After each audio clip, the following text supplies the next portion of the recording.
I'm Megyn Kelly. Welcome to the Megyn Kelly Show and episode 5 of our special series, Megyn Kelly Investigates. We're tackling the disappearance of Baby Lisa Irwin. Grand Canyon University, a private Christian university in beautiful Phoenix, Arizona, believes that we are endowed by our Creator with certain unalienable rights to life, liberty, and the pursuit of happiness. GCU believes in equal opportunity and that the American dream starts with purpose. By honoring your career calling, you can impact your family, friends, and your community. Change the world for good by putting others before yourself. Whether your pursuit involves a bachelor's, master's, or doctoral degree, GCU's online, on-campus, and hybrid learning environments are designed to help you achieve your unique academic, personal, and professional goals. With over 340 academic programs as of September 2024, GCU meets you where you are and provides a path to help you fulfill your dreams. The pursuit to serve others is yours. Let it flourish.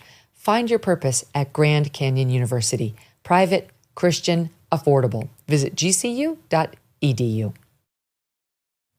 John Tanko, nicknamed Jersey, the handyman in the neighborhood with a long rap sheet, the ex-boyfriend of Megan Wright, the woman whose phone was called by the Irwins' stolen phone the night their baby, little Lisa, went missing. And the guy who tantalizingly told attorney Cindy Short he just happened to find 3 cell phones and then tossed them somewhere around the time the baby went missing. You've heard his name again and again in this series. Everyone wants to hear from him and find out what he knows. Well, after 12 plus years, we found him. If you're watching, that's him in the red sweatshirt on the bike. We tracked him back to New Jersey, where he was arrested for shoplifting in 2022. Now that we know where he is, it's time to figure out the best way to get him to talk. Here's part of my strategy session with our go-to experts, Bill Stanton and Phil Houston. So unbelievably, we found Jersey. After all this time, nobody could find him. Cindy Short found him, but the cops apparently didn't know where he was for some time. Jim Spellman, who's been doing yeoman's work on this case, couldn't find him. We found him, and now we got to decide what to do with him. So, got to figure out what the approach should be. I'm perfectly happy to just go knock on his door and see what happens. Well, if you go knocking on his door, it's very easy just to not even answer or just slam it on your face. What I'm thinking about doing is luring him out, and then you come between him and the door, which may give you that precious one line, that question that will hook him. And then he will want to stay outside. And then when he comes out, he doesn't even have to know we're together. I got your back.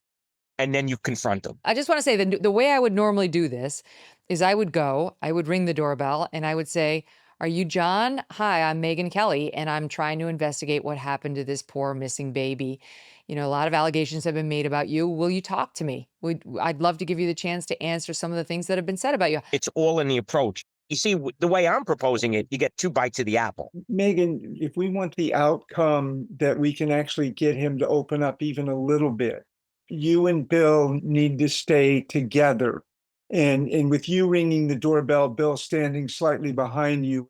If he's outside, then you approach him. Megyn, you would approach him first. Bill would stay back. Bill needs to keep you within near arm's reach distance. If we want to get information from him, we need his resistance at the lowest level possible. And I believe, Bill, you need to give her the highest level of safety and security possible. So can you describe that, Phil? So how would that look in your scenario? Well, I loved your introduction. Hi, I'm Megyn Kelly. I'd love to have a chat with you. And here's the reason I'd love to have a chat with you. We have been working on the disappearance of Lisa for over 10 years now. And as a result of that, we know a whole lot more than we've ever known, to include the players that are involved. And that's why we're talking to you today. We want to get your side. I would not mention investigate or investigation. I wouldn't mention case, anything that has consequences associated with it. You just want to have a talk. in a conversation. We call it a transition statement in the interrogation world, because what it does is it signals to that individual that everything that they have done to try and pull this off, to be successful, has failed. And that's when you would get in with the first question. What was your role in the disappearance? It's a presumptive question. A question you want to make sure if you can get in on camera is the question about the telephone. Is there any reason your fingerprints are on those telephones that went missing that night? So, this is a tried and true technique of Phil's. We've actually seen no evidence that Tanko's fingerprints are on any cell phones. You keep talking. John, you're a smart guy. You know that at some point this was going to come to this. You can help resolve this whole matter that has caused pain and anguish to the parents and to their family. We're not here to argue with you or call you names or anything. And what you're doing is you're limiting or minimizing the amount of questions, because every time he answers with a lie, your job gets twice as hard to get that admission. But if you can right off the bat can get him to listen to you, you've got a shot. We could talk all about the questions, but the first phase is getting him to stay. The further away getting him outside that front door gives her more time. Time and distance give Megyn options, because unless we get that engagement, all of this is for naught. I understand, Bill, but I think you may have a chance to get him to open up a little bit. So, Phil, psychologically at that moment, what are you trying to do? Build him up into thinking like that you actually believe he could be helpful, that he's not an adversary or a target, but that we're all in on this together? Yeah. Without trying to buddy up or cozy up to him. You don't want him to make a denial. Once they deny, that really makes your job difficult. And so when you see them start to make a denial, what you want to do is say their name. Whether people realize it or not, one good way to interrupt a person, stop them from talking, is to say their name. It just instinctively, people shut up when they hear their name. It's a 3-step process. You say, John, hang on. It's a control phrase. John, hang on for a minute, okay? And then I want to hear your side of it. And you've got your hand up is the third. So John, the control phrase, and the hand up, and it's not in your face. It's almost like a defensive gesture. Okay, or trying to stop a denial because yes, stop the denials at all costs, no matter what happens throughout the whole thing. Just keep saying, John, let's talk about the truth. It's not easy. I mean, if it were easy, we'd have a ton more confessions than we have. But people do break, and they break at moments for reasons we don't understand sometimes. This could be it. This could be the good. For the sake of just taking the opposite tact, I'm going to be contrary on that. I think the last thing he's going to want to see is you, Megyn. And I'm hoping he's going to get loud. And in his loud, he may say something stupid. If we can get 1/10 of what Phil's putting forth, that's TV gold, because this man has never given an interview. no. So 30 seconds, 2 minutes, 10 minutes, an hour, no one has ever been able to do this. I just don't see him changing now as we pull up to his home in the cul-de-sac. Bill, I'm going to do something I've never. I'm happily wrong. Yeah, Listen, I'm happily wrong. You're absolutely wrong. We do this all the time. I will eat my shoe on Megyn's camera. I hope that happens. Be happily wrong. And be double happily win. wrong. I am not anticipating. I am not anticipating a full confession by any stretch. But if you got, for example, an acknowledgement that he had those phones and he did something with them and so forth, that's tantamount to a confession. No, I get it, but it's all about the engagement. Does he take the hook or not? Bill, It's the opening 10 seconds. If Megyn doesn't hook him in 5 to 10 seconds, then there's nothing. Bill, I've talked to terrorists who are far, far more conditioned not to give up information, and they talk. They talk if you approach them in the right manner. I feel like we're formulating a plan where I kind of like, I like what Phil is saying, like where we show up, we're kind of open about it. We don't pop out with cameras. It's clearly you and me, Bill, walking to the door. You're close, but I'm like in the lead. And we ask to speak with him following, loosely Phil's script. Yes. Now, what about Phil right at the top when I ask my first question and he gives me the line that my lawyer told me not to talk about this. I'm not talking about this. Okay. You could say, John, look, this is not about lawyers. We're not here to bring harm to anybody, including yourself. We just want the truth. And you have a very critical piece, of information and that will help this get resolved. So if he's talking in any way, in a confrontational way, in a confessional way, in a friendly way, I'm going to be wrestling with saying, would you mind if I bring my cameras in and we can have the same conversation? Because I think that will shut it down. Now, I'd much rather have his agreement to doing it on camera. I understand why we have to do it with the undercover camera, and I think that's a good idea. But it'd be so much nicer if we could just have his agreement to do it like this. That's your call. You'll know. You'll know. Okay. And listen, we got the hidden camera, so we got multiple options. Well, I mean, he's gone 12 years without getting caught on camera at all. It's amazing how he's managed to dodge. So I have zero expectation he's going to say, yes, I'll sit down in front of your camera. Yeah. But there'll be a point if he's talking to me where I'm going to at least try. Yeah. That's how I would have done it if I were in your shoes. Okay. This scripting, this is what I and my colleagues have done for years and years and years. And it just works. It works often when nothing else does work. Wow. Well, if we manage to emerge with actually any sort of meaningful comment, never mind confession, but meaningful comment from him on this, I mean, that'll be huge. Like I say, nobody's even seen the guy. You have got what nobody else did. Nobody else has. Well, and honestly, just in all fairness, we want to go to him and give him the chance to confront these allegations that have been made. His name keeps coming up. We actually do want to hear what he has to say about all of this. This is his chance. All right, let's get moving. All right. We got to go.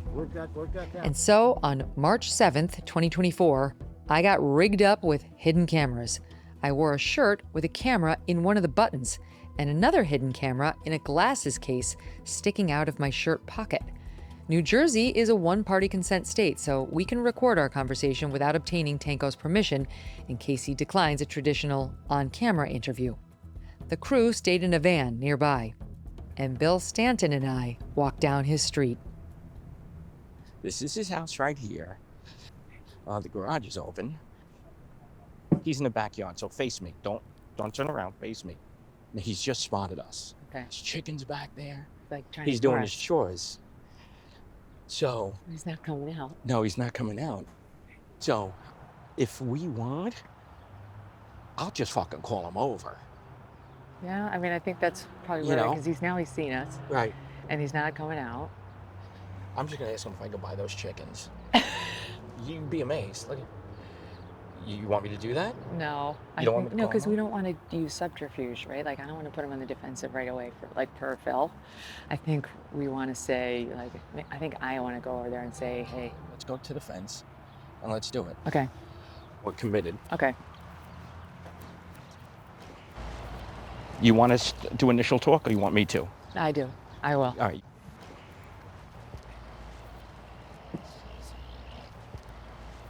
John. Hi. How you doing? I'm Megyn Kelly. How's it going? Good. Nice to see you. What's going on here? Chickens? Yeah, roosters. Awesome. Yeah, we got 2 horses. 2 horses? 4 ducks. You got like a whole farm going on back here. Yeah. Thanks for talking to us. I've been working for 10 years on the Baby Lisa case. I think a lot of people have. Yeah. And it's been tireless for us. I mean, we're obsessed. I can't figure it out. I can't either.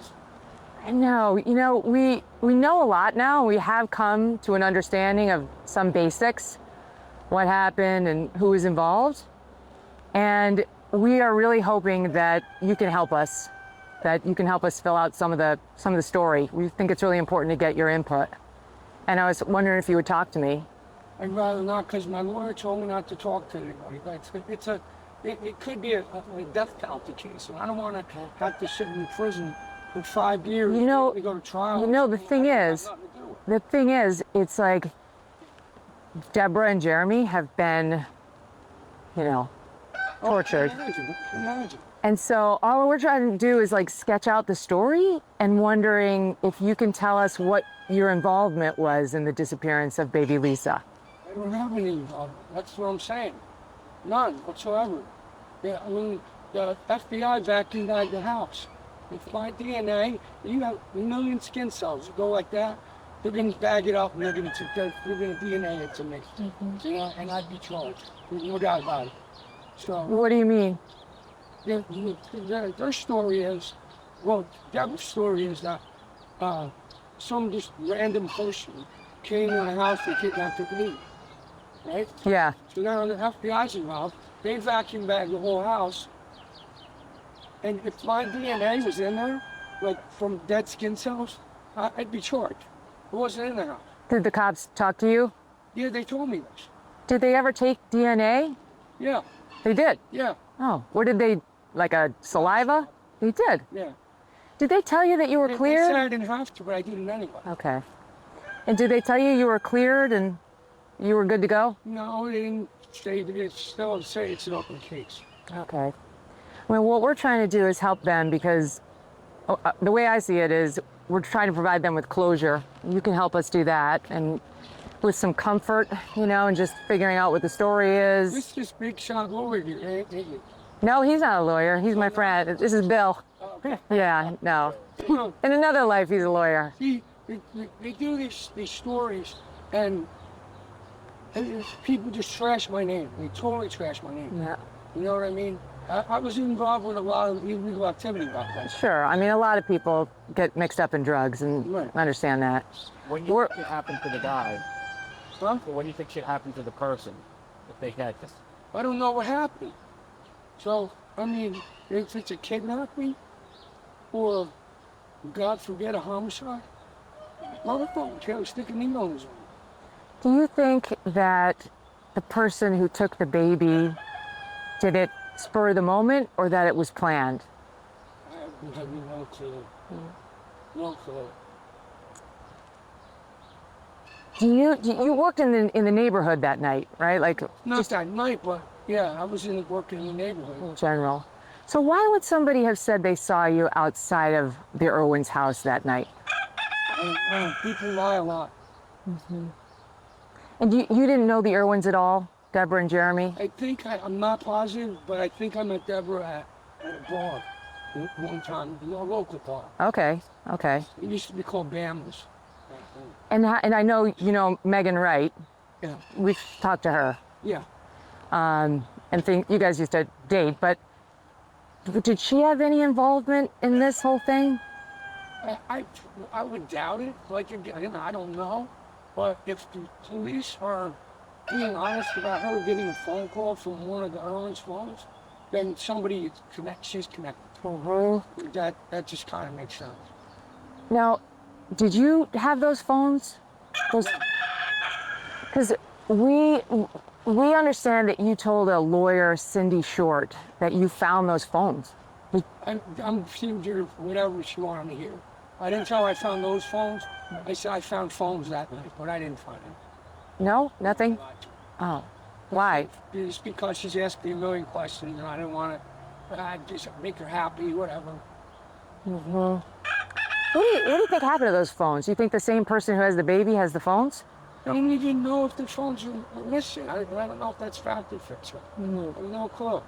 What did you hear about that? Anything? No. Did you ever hear anything about the phones and where they went or whether it was connected to the baby? No.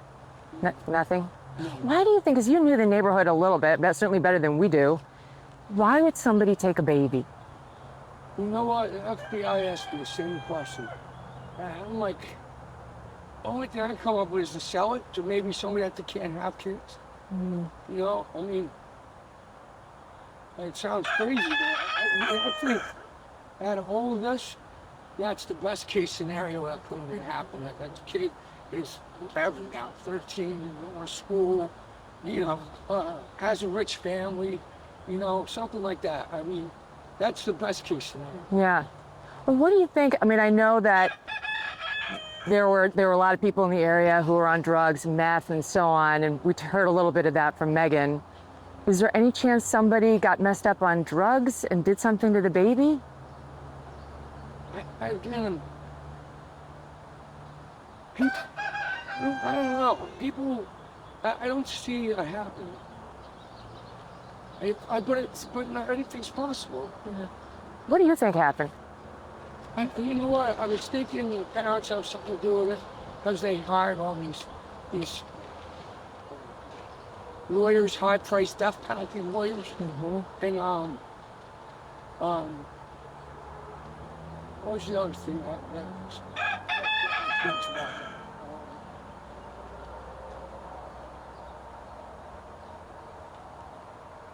You know, the story just don't sound right.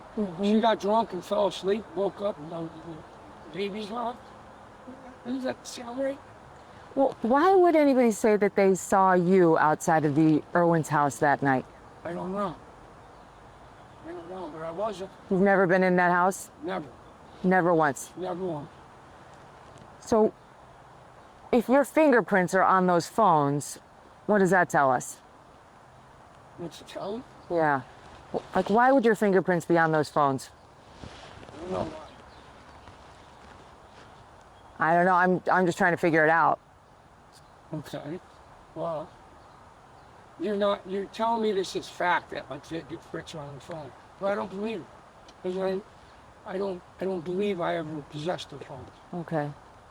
And you heard that story. You mentioned that one of the phones called Megyn Wright that night. Yeah. You believe that? I don't know. The police are known to lie just because they want to have a direction to go in and use something as a way of, you know, getting the information that they want. Yeah. One of the theories is that she really wanted a family. She wanted a kid. Yeah, it's totally not true. That's not true. She never said that to you. Why did you guys break up? Why did you two break up? Because I was absconded on parole, and I had a job to go do at the Watson's house. And she... Is that the one down the block? Yeah. She called the police, told her I was going to be working there. She called the police and told them you were going to be at the Watsons that night? Why? That night. Oh. The night that we broke up. He dined you out. Yeah. So we broke up, and I never talked to her again after that. Maybe, I don't know, 4 or 5 months might have went by from when the baby went missing. No, till we broke up, till the baby went. I never, ever talked to her again. You didn't go to her house? I pulled up on the front lawn in a stolen van one time, but I didn't talk to her. Okay. Did you ever set anything on fire of hers or around her? The other investigator asked me that too. Said the car was on fire. That wasn't you. So you got questioned by the cops and the FBI. Yeah.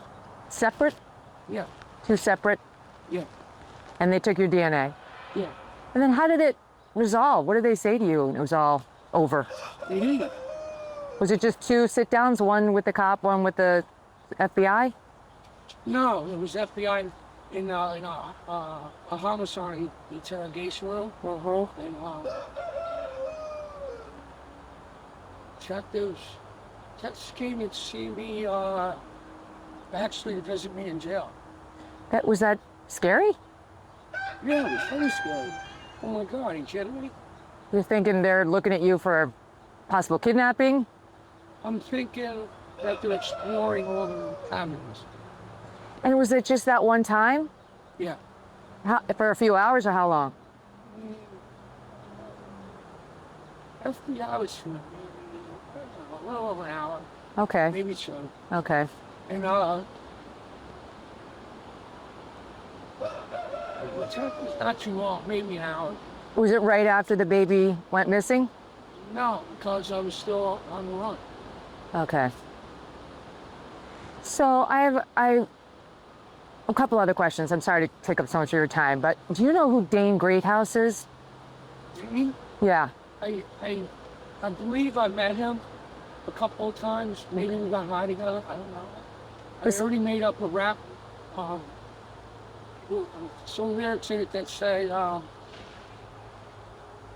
make you disappear like Baby Lisa." So I don't know. That was kind of weird. Is there any reason that you would have called Dane Greathouse on the night the baby went missing? No. No reason. Like I said, I only met him once or twice, and we weren't really friends. It was just, you know, I happened to have something, or he happened to have something, and that was it. Okay. Like we exchanged numbers or talked after that or anything. How about Cody Allnut? And name sounds familiar, but I can't put a face to it. Boris Dubinsky, do you know him? I can't put a face to it. Okay. I don't recognize the name. And I'm also wondering now, is there any way, you've been very generous with your time, can we do this with can I bring a camera person over here and we can do this properly? Absolutely not. Okay. Because I'd love to get your side. And I hate being, what are they referring to me as a link to this case? I don't want no involvement. I'm not involved. Mm-hmm. When you do a show, your viewers, you're actually giving your viewers an option. This person do it, this person do it, this person do it, this person do it. You see, I don't want to be one of them person. I don't want some people to think I might have did that. You had to get involved in it. Well, that's not me. Yeah. John, if I could ask, you seem like a straight up guy. First time you into the acting, I really appreciate it. Would you be open to one of Megyn's associates to have a conversation with you? No. Like I said, I really don't want to be part of this. If she has some information I can give you, that you can, just run with it, maybe find out what happened, it's great. I don't want to be on TV. I don't want to do all that. Yeah. You got to respect that. Yeah. You have to. Do you think taking her was planned, or do you think it was a spur of the moment thing? What's your guess? I don't have a guess on it. Because you knew a lot of the players in the neighborhood, to me, it seems too sophisticated to have a baby be sold, who would be able to just steal a baby on the spur of the moment and then sell it? Well, you don't know. I was spare of the moment. Maybe it was planned. Who knows? I don't know. So, if I had got a simple blow, I'd be able to tell you. Well, how could Deborah have gotten rid of the baby's body without it being detected? That's one of the things that keeps stumping me. I don't understand. If Deborah killed the baby inadvertently or on purpose, I don't think most people think if she killed the baby, it was on purpose. Maybe she dropped the baby, maybe whatever. Yeah. If she did that, she got rid of the body in a way that she fooled even the cops. Yeah. So how could that have happened? You knew the neighborhood. How could it happen with anybody? What was the backyard like? Do you know describe the area a little bit. Where? Around the Irwin's house. I don't know. I've never been there. But you were, a neighborhood handyman, right? Well, only for the Watson. Okay. They were older.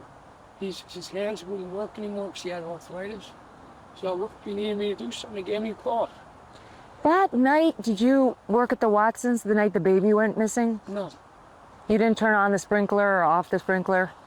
That was days before, I believe. He said once the grass started growing, I didn't have to do it. Oh. He said, once you start worrying, you got to keep worrying. So why would a neighbor say they saw you in the area? I don't know. It's the third time he asked me. Okay, sorry. I'm losing my own. I don't know.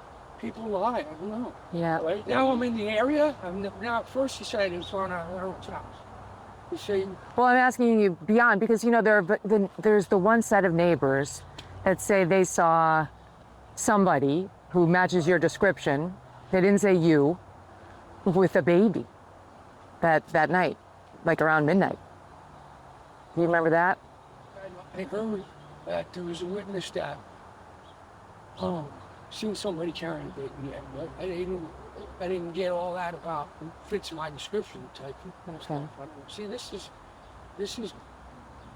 you know, it's just weird because it's like I said, it's going to put in people's minds that I could have possibly had something to do with it. I don't want that. Well, I don't deserve it. You know? And that's not us. You know, there are witnesses in the case saying, you know, look at this guy, as you know, and we have to look into that, and we're very open-minded to all the possibilities. I mean, I've said before, when I first went out there, when I arrived on scene in Kansas City, I thought 100% it was Deborah. 100%. That's what I thought. No, over the years, you know, I've considered everybody. I've considered you. I don't know. I don't know what the answer is. To this moment, I don't know. But I definitely wanted to talk to you to get you're a lot closer to it than I am, so you got better answers than I do. What were you doing that night? A lot of activity. You know, if I was to, I tell you that you go there, and I'm not going to be that person that sends you somewhere. I'm not going to do that. Well, you're looking pretty healthy now. Organic eggs? Oh yeah, yeah, That's a pretty good setup. yeah. So you were not in the neighborhood that night, and okay, so if anybody saw somebody looking like you, it wasn't you. Is there anyone you think we should talk to, or what can we do to help advance this? Any thoughts? No clue. Honestly, I have no clue. Can we talk for just one more minute about Cindy Short and that visit she paid you in the jail? Cindy Short. The lawyer. Oh yeah. Yeah, because she definitely told us that you told her you found those 3 phones. And I told her that, but I wasn't being honest. I don't even know why I said it. Maybe I was still spun out. I don't know. Mm-hmm. I don't know why I said that. She said she thought at one point you were like wrestling with maybe a confession. She didn't say that you confessed anything. That's not true. That's not true. I told her I had nothing to do with it. It's like I'm telling you, I had nothing to do with it. I don't know anything really. Mm-hmm. Does this case, do you pay attention to it? Like when it hits the news, what does it bring up for you? You know what? There was a story about the Irwin's missing baby, and we went through all this thing. It was an hour long. And then I'm at the end. You know, the very last person they speak about. You know, so it kind of made me feel like that the program was designed by somebody to make it appear that the story ends here with this guy. Mm-hmm. You see what I mean? Yep. That's what it, and that bothered me greatly. It still bothers me to this day. How do you feel like it affects you with your neighbors in your life? I don't talk to them. Talk to nobody. You know, I mean, if you Google my name, they can find out. You know. Yeah. That sucks too. That totally sucks. Let me ask you this.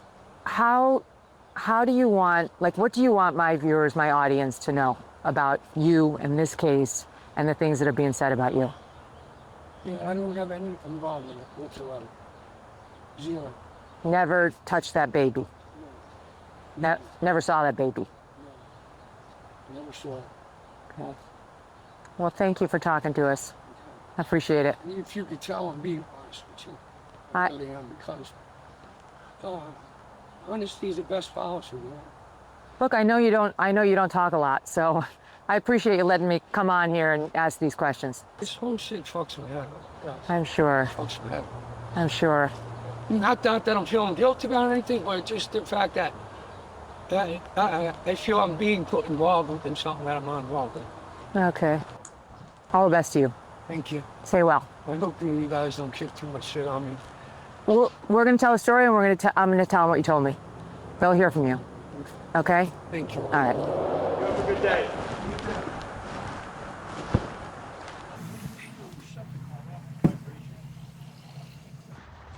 Well, that was interesting. Wow. Now I gotta eat my fucking shoe. Oh my God.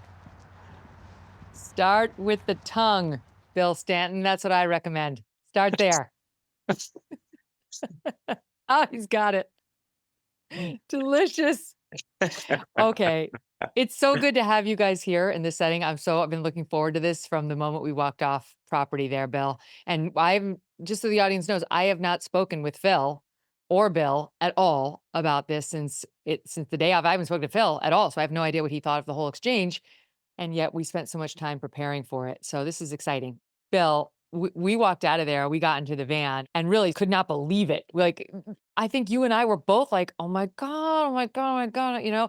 And then I asked him if he would sit down with our cameras. He said no. But talk about your impressions, Bill. There was so much going on in my head for your safety and our safety. And then when he started talking and he was so relaxed, so this man, what I felt he was doing was trying to sell us, and you weren't having any of it. I couldn't believe how much he talked. I really thought at any second we're going to get kicked out of here. The fact that we were there that long is phenomenal to me. That was my least likely scenario to happen. And then, Phil, you're the human lie detector. What did you think? Megyn, I thought that your interview with him was great. It elicited a lot of deceptive behavior. The overarching mistakes that he made primarily were his failure to deny definitively. I'm thrilled to hear you say deception detected, because that's what I thought. I walked out of there and I was like, I've got more doubts about this guy than ever, but our whole team did not feel that way. And I just thought there were my own baby Phil lie detector abilities, right? Just because I've followed you for so long, were going off like crazy. I thought there were many indications of deception. He had too many explanations. And I remember asking you about Megyn Wright, what would a truth teller sound like? And you said, I can't tell you that exactly, but there would have been a whole lot more. I didn't do it. I didn't do it. So let's play the first exchange that we had with Jersey, where he brings up the death penalty, which, Bill and I were both like, whoa, what, huh? Let's watch that. I was wondering if you would talk to me. I'd rather not, because my lawyer told me not to talk to anybody. It could be a death penalty case, and I don't want to have to sit in prison for 5 years. We go to trial. The thing is, you ask him a very difficult question, but in a very low-key manner. And one of the reasons that he talked to you so much, I believe, is that you didn't give him a reason to dislike you. And he let his guard down some. And in doing so, he gave some lengthier responses than he needed to. And that's where the deceptive behavior began to come to fold in. In this particular case, he said, I don't have any involvement. And he used the present tense. I don't have any involvement. That was his messaging all throughout all of this. But in reality, the truthful person is going to focus on the crime itself and say, I didn't have any involvement in what happened that night. And it's the equivalent of saying, where the truthful person says, I didn't do it, versus the deceptive person says, I wouldn't do it. He's trying to impress the latter message on you, and but it's clearly deceptive. When he said, that's what I'm saying, I didn't have any involvement, or I don't have any involvement, that's what I'm saying. That doesn't mean that isn't what it is, so to speak. In other words, he's not saying I wasn't involved. This is just what I'm saying at this particular point. So that one was a real key right off the bat that there's probably more lies to follow. Well, we did accurately predict that his first instinct would be to say, the lawyers aren't going to let me talk. We didn't foresee the death penalty line, but he did try that. And thankfully, thanks to your guidance, Phil, we shut it down, got him off of that sticky place. And then I launched with the first Phil Houston question. And wondering if you can tell us what your involvement was in the disappearance of baby Lisa. I don't have any. That's what I'm saying. None whatsoever. Yeah, I mean, the FBI back inside the house. It's my DNA. You got a million skin cells. You go like that, they're going to bag it up and they're going to DNA it to me. And I'd be charged. No doubt about it. In there, the deceptive behavior that really stood out was his immediate aggression against the FBI. And the truthful person wouldn't be thinking answering truthfully is going to land me in prison for 5 years, or just because this is a death penalty case. Oh, okay. I got it. So it's whenever you say the truthful person would have said it this way, that helps because you do think about yourself wrongfully accused of being involved in something as awful as this. What involvement did you have? Yeah, you'd say none. And Megyn, think about it. He's saying they would find my DNA at the location. I mean, why would his DNA be at the location? They've never seen him there before. He's never said he was there before. Well, but then he seemed, Bill, to be trying to say they would have found my DNA. If I'd been involved, they would have found that DNA because I was like, what? Right? I thought he was saying the same thing. Right. Then he seemed to try to clarify if I were guilty, the evidence of me having been there would have been all over the place. Well, maybe it would have been found if half of Kansas City and mainstream media wasn't in and out. Yes, okay, but back to Phil's point, I think Phil, I mean, I don't want to put the words in your mouth, but I feel like what you usually say in this circumstance, Phil, is the truthful person doesn't engage in convincing behavior. They don't need to say they would have found my DNA, they would have found my fingerprints. They're just kind of like, I didn't do it. I don't have to convince Megyn Kelly otherwise.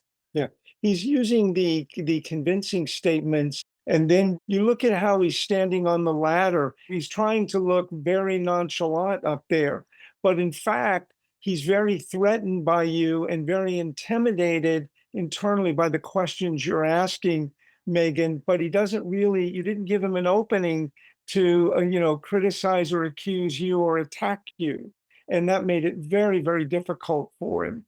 Why was he up on the ladder? Because the audience, the viewing audience will see, the listening audience needs to be told, he didn't need to be up there. His work, of course, was paused while he was talking to me and to Bill, and he easily could have stepped down and come over to us or been face to face. So what did you make of his choice to stay elevated and, on the ladder? If you recall, he was standing up in a straighter posture when you got there. He wasn't leaning on the ladder in that manner. And when you guys walked up, then he immediately leaned over and he hunched down. He was intimidated. He doesn't know who you are. He doesn't know what your intentions are. So he's a little scared. And so that anchor point movement that we saw represented a spike in his anxiety. And he sit tight and just look like he's not threatened. And that's a thing you'll see in prison a lot. The key is people have to look and act as if they're not threatened by anything or anyone around them.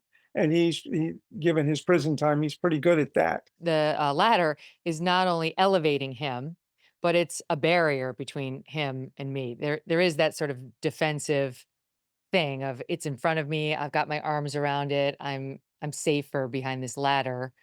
And we'll definitely get into why did he talk, because that was our big debate before Bill and I went. Is he going to? But I've got to get to the phones before we do that. So that was the one thing we discussed beforehand. If he would admit to us what he told Cindy Short, that he found allegedly the 3 phones on the night Baby Lisa went missing, that would be a tantamount to an admission. Well, here's how that went in part. Now, did you have those phones? Because we understand that you told a lawyer, Cindy Short, that you found those phones. I'm seeing her whatever she wanted to hear. I didn't tell her I found those phones. I said I found phones that night, but I didn't find them. No, nothing. Oh, why? It's because she's asked me a million questions, and I didn't want to just make her happy, whatever.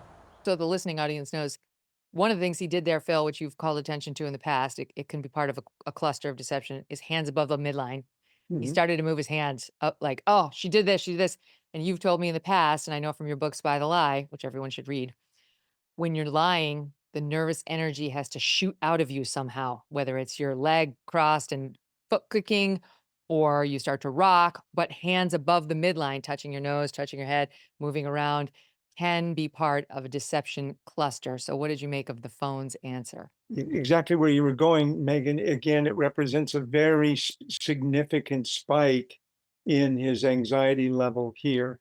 And it's interesting, why on earth would someone who's telling the truth need to admit that while they weren't, didn't say they had taken the phones that were missing, but they found other phones on that particular night by coincidence, so to speak? Who in their right mind would do that if you're telling the truth? Because and what he recognizes is that by saying that he even had phones, that he did find phones that night, is almost as equally incriminating as the fact that he had the phones that were missing. It's clearly one and the same. So that's what led him to say, in my opinion, what led him to say, oh, I was just lying to her at that particular time. I was surprised that immediately he knew who Cindy Short was and he knew about the phone conversation. He didn't stutter like, what? Huh? Oh, Well, no, it's nonsense. if you think about it for that one moment, let's postulate that he is guilty. Let's assume, let's just for argument's sake say he's guilty. Every breath, every moment is burned in his brain, right? And to me, this question of the phones is one of the most pivotal points made, because if he found that phone, right? If he had the phone, that tells us he was in the house. I mean, it tells me he was in the house and he called Megyn Wright. And that's why he was going back and forth. Is it advantageous for me to say I found the phones? Or, oh no, I was just lying? He figured out to say he has the phones suggests he had the baby. And he knew he didn't want us going there. But this, like Phil, this was the most obvious lie, I would say, even to the casual observer without the Phil Houston training, because why would a guy sitting in jail talking to a lawyer make up a lie about having phones when he didn't have phones, quote, to make her happy? I think one of the reasons he might have been doing that as well is that between that night and today, or the day that you're interviewing him, he has probably told someone, one or two people, that he did find phones that night, and then realized that when you ask him the question, and I need to come up with a reason as to why I had phones, or maybe someone saw him with phones that night. And that Megyn Wright was dialed. Yes. Megyn Wright's number was dialed. He Yep, had to make it, in my opinion, he had to make a story. Oh, I found the phones. And then he realized it's not his best interest to say I didn't have the phones. Yeah, exactly. That was his weakest part, because there were other moments where I thought, okay, you know what? He's doing better here. And one of those moments was when he tried to say he and Megyn Wright broke up and he never saw her. And I said, you didn't stalk her at all, or however I phrased it. You didn't show up at her house. And he owned that one right away. I pulled up on the front lawn in a stolen van one time, but I didn't talk to her. So what was your reaction to that, Phil? Because he could have said, no, I never did. But he kind of owned her story of driving the truck onto her property and scaring her a little. I think, Megyn, what he's trying to do there, going back to the concept of convincing statements or persuasion behavior, what he's trying to do is he's trying to say, hey, if I did something wrong, I'm more than willing to step up and admit it. And often that convinces people who aren't really attuned to the behavior and the reality of the situation, and they buy into it. And that's what he's hoping would happen here. I'll tell you what, Doug Brunt, my husband, he watched this whole thing and he had one big takeaway having watched Jersey. He said, you know who he reminds me of? He said he reminds me of this guy exactly. Frank Pantangeli from The Godfather when he testified before Congress on whether Michael Corleone was in fact the Godfather and a member of the crime family, and he had now had a change of heart before the here it is. Watch. Tell me if this looks like Jersey. I don't know nothing about that. Do you deny that confession?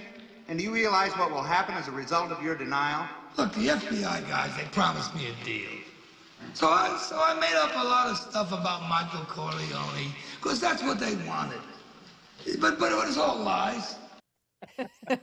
It's the same sequencing of deceptive behavior that we just saw, almost identical to what we just saw with Tanko. It's amazing.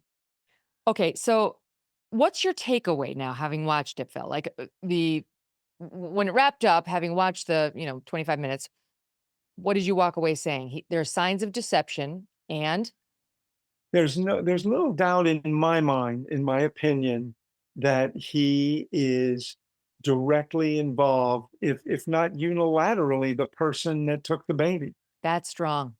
Not just from this interview, but it's from the history of the evolution of the case and the things that we learned about him over the years, and the connections to others, and the evidence that we heard that about his activities that night. All of that collectively suggests in my mind that this is our guy. So why did he talk to me, Phil? That was our big debate. That's why Bill had to eat his shoe, because he said he's not going to talk. And you said he'll talk. It happens. And sure enough, he did talk. And the audience knows because they went through this with us, but like he hasn't talked in all this time. As you know, I always go by my own daughter. She's about to turn 13. That whole time, he's kept quiet. He's never made a public statement. He's never even been caught on camera in any meaningful way. So why did he talk? As I said before, Megan, you approached him in a non-threatening manner. It's very counterintuitive in these situations. In fact, when we train law enforcement, one of the hardest habits to break is taking that immediate intimidation or intimidating posture and voice and accusations and so forth. You did none of that. You came up in a very polite manner, very professional manner, and you said, listen, we'd like to talk to you, as if you were giving him the option. Now, he didn't know you weren't really going to give him the option, that you would probably continue to ask questions and so forth. But he was willing at that point to say, okay, let me see where this goes. Right now, I'm up here on this ladder. I'm in a safe place. So what's the harm? And maybe I can gain some ground in the meantime. And because of what you asked him and how you asked them, it allowed you to gain ground. And he wasn't realizing that he had let his guard down, and he's now talking to you in narratives instead of one word answers or refusing to answer or whatever. He's thinking, okay, maybe I can, pull off a fast one, with this lady. And in retrospect, when you think about it, guys, we were literally in his backyard. He had the high ground. He felt safe. We were in his territory, in his yard while he was up. He felt he was in control. That's a good point. It was kind of ironic that he ended the exchange with honesty is the best policy. Honesty is the best policy, like touting his own honesty, which is another tell, Phil, is it not? Oh, absolutely. It's one of the most used convincing statements there is. But the timing of when he did it was quite interesting to me. It was interesting because it suggests that he felt he played a good role here. that he really accomplished something in the manner in which he answered your questions. He was kind of being a peacock here and saying, "Hey, I've been very honest with you." And in reality, he knows he's been anything but that. Oh, and then he followed it up with, "This thing has been effing my head up, but I'm not guilty of anything." But it's been, what did you make of that statement? It's again truth in the lie, as many of these other statements that he made. He's saying something. He's telling that's truthful. It did mess up his head, but in reality, a truthful person, that's not going to happen. In other words, if they'd have gone, a truthful person 10 years later or 13 years later is not going to be terrified and fear that they're going to go to jail or they're going to get the death penalty, whatever the case may be. Yet these are all these things that he's saying, and these are the things that are worrying him. And so I wouldn't be surprised if there isn't a day that goes by that he thinks about that night. What did you make of Phil when he said, I said, why would somebody, do you think it happened spur of the moment? Do you think it was planned out? And he didn't bite there at all. He's like, I don't know. And then I rounded back again and he said, I don't know. And then he's like, you already asked me this. He was pretty firm on that one. Like, I don't know, and stop asking me that. That I thought was a point in his favor. Remember what we said earlier, how he said, I don't have any involvement. That is his agenda in his mind. And so when you ask him a question that is similar to that now, he's already got the answer framed out. And that's why it looks and sounds, more truthful. Give you another example of that. At one point you asked him, I think, about fingerprints or whatever on the phone, and he gave what on the surface would appear to be a truthful answer. Why would your fingerprints be on those phones? No. I don't know. I'm just trying to figure it out. I'm sorry. Well, you're telling me this is fact that my fingerprints are on the phone. But I don't believe it. Because I don't believe I ever possessed the phone. I suspect by the end of the night, his fingerprints were no longer on that phone. And he knows that, and he's wiped them off. And so that's something that he can say, truthfully. Yeah, with confidence, right? He challenged whether his fingerprints were on the phone. And the other thing he challenged with confidence was this. Why would a neighbor say they saw you in the area? I don't know. It's the third time he asked me. Okay, sorry. I'm losing my own. I don't know. People lie. I don't know. Yeah. Right now I'm in the area. Now at first you said it was on our house. You say. Well, I'm asking you beyond, because there's the one set of neighbors that say they saw somebody who matches your description. They didn't say you, with a baby that night, like around midnight. Do you remember that? I heard that there was a witness that seen somebody carrying a baby. But I didn't get all that about fits my description. So he did know. He knew facts about this investigation in a way that I thought was pretty telling as well. But that was a great example of deception. He didn't say I wasn't there. Oh, I failed to see the forest through the trees on that one. Oh, again, so that's the Phil Houston twist. The truth teller would have said, I wasn't there, so she definitely did not see me. That's the fact that is the best ally for the truthful person. Tell the truth. And in his case, he can't. The truth has consequences associated with it, and that's what makes it difficult for him. Now, the advantage he has a little bit is he's been asked a lot of these questions over the years, and so he has some frame of reference. But what was different this time is somebody's talking to him in a almost a kind way. You weren't judgmental of him, and that was really important. So having watched Megyn Wright and John Tanko talk about their relationship and their time together, what takeaways? If you assume for a moment that our assessment of John Tanko is correct, and then you look at what Megyn is saying about him, she clearly is trying to distance herself from him. it appears likely, so much so that it appears likely to me that she knows what he's been up to. And likely she knows what happened that night. And as a result, she doesn't want to go down if he is, if Tanko is finally arrested, uncovered or identified as the perpetrator and is arrested, then she would then become a co-conspirator. And she realizes that. So she's trying to leave the impression in everyone's mind that she has nothing to do with him. And long before, the baby went missing, she had nothing to do with him.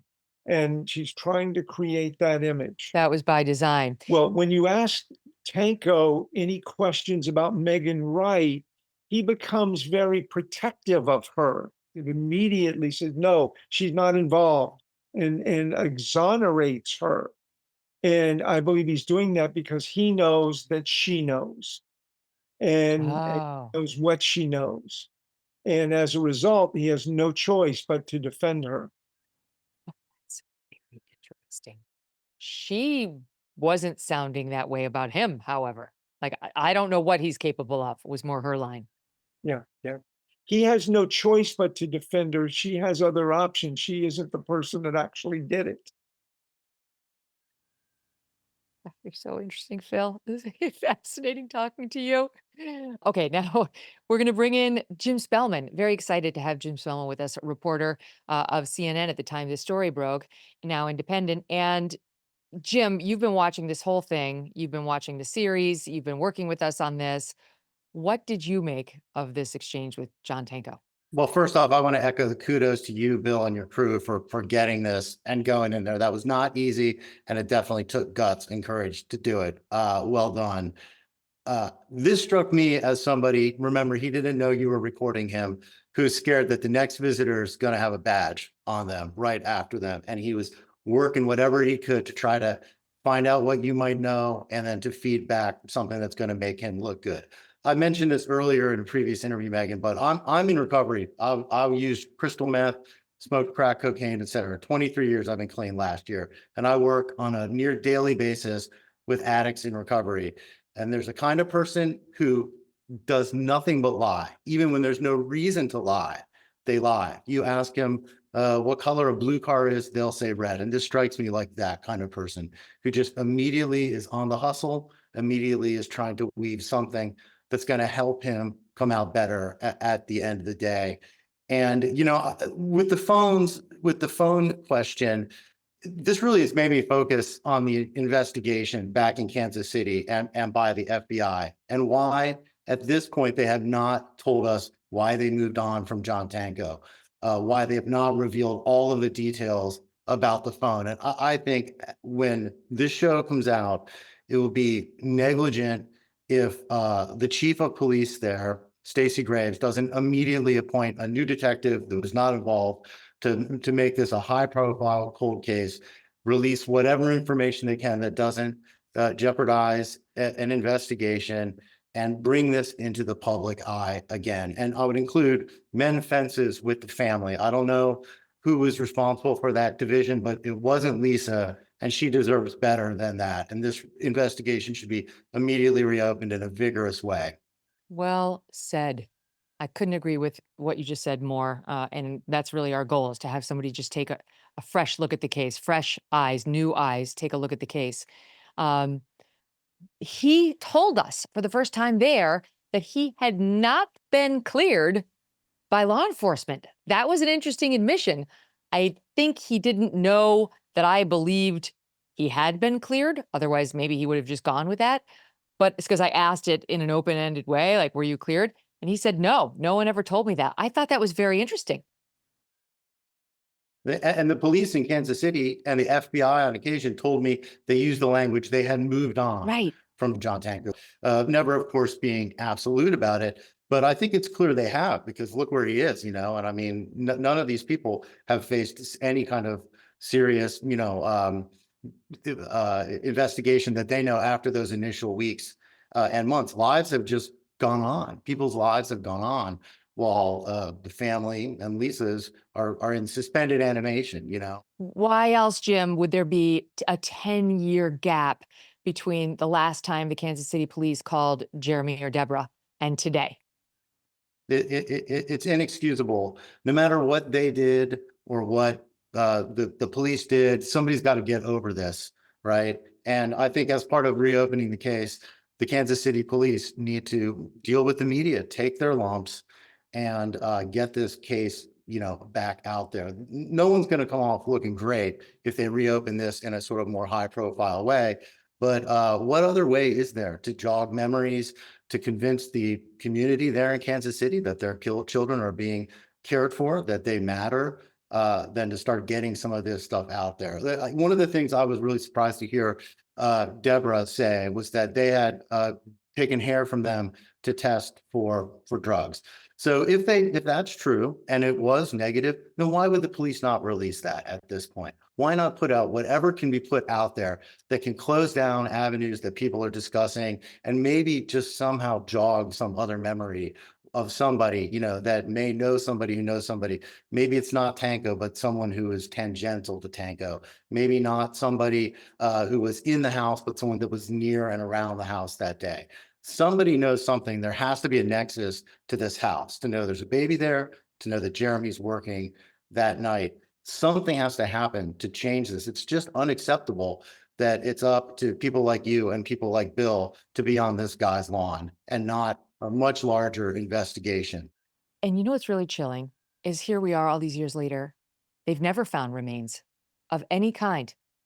And, you know, if this were a murder, an intentional murder, an accidental death, let's face it, whoever did it of the characters we're talking about, you wouldn't think that these are, you know, sophisticated criminals who actually managed to avoid the police detection and then got rid of the body in a way that very few criminals are able to, where it never got dug up by a dog, never came up if it had been put in the water, you know, like we saw with Lacey Peterson.